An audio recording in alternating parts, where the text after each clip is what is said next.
Szia, szeretettel üdvözöllek téged is. Egy nagyon fontos üzenetet szeretnék neked átadni azzal kapcsolatban, hogy nagyon fontos, hogy szembenézzünk a valósággal.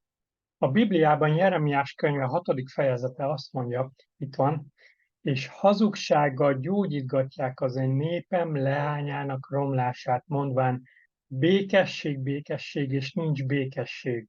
Ugye hajlamosak vagyunk arra, hogy ne nézzünk szembe a valósággal, hanem helyette ilyen kis kegyes hazugságokkal áltassuk magunkat. Lehet, hogy üres a lelkünk, és azt mondjuk, hogy szükségünk van valamire, ami megtölti azt, nem tudom, szerelem, munkahely, új munkahely, zene, stb. Stb.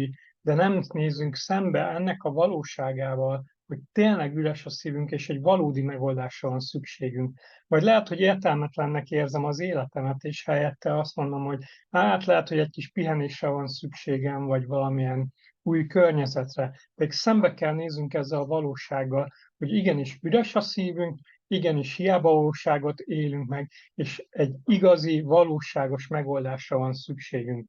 Isten később azt mondja, hogy így szól az Úr, álljatok az utakra, és nézzetek szét, és kérdezősködjetek a régi ösvények felől, melyik a jó út, és azon járjatok, hogy nyugodalmat találjatok a ti lelketeknek, és azt mondták, nem megyünk.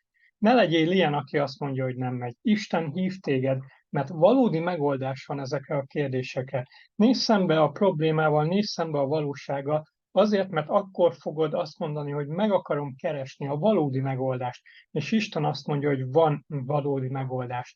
Isten emberré lett, úgy hívták, hogy Jézus Krisztus itt járt közöttünk, tanított minket, és az ő beszéde ott van a Bibliában, és ott van a hívők közösségében. Emiatt, hogyha keresed, valóban megtalálhatod az igazi, örökkévaló megoldást.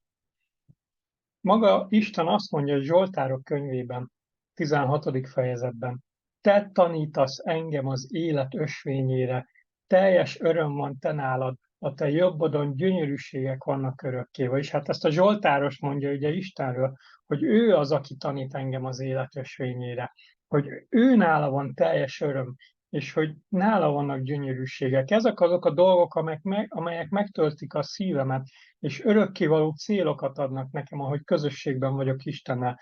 Tehát ne próbáld valami hazugsággal megtölteni a szívedet, amikor üresség van ott, hanem keresd meg a valóságot. Menj oda a valósághoz, menj oda a Bibliáthoz, menj oda, keresd meg egy hívő embert, aki igazán ismeri Istent, és hagyd, hogy elvezessen az igazságra, és aztán ott megtalálod Istent és az élet ösvényét, az igazi élet, az örök élet ösvényét, és teljes öröm van Istennél.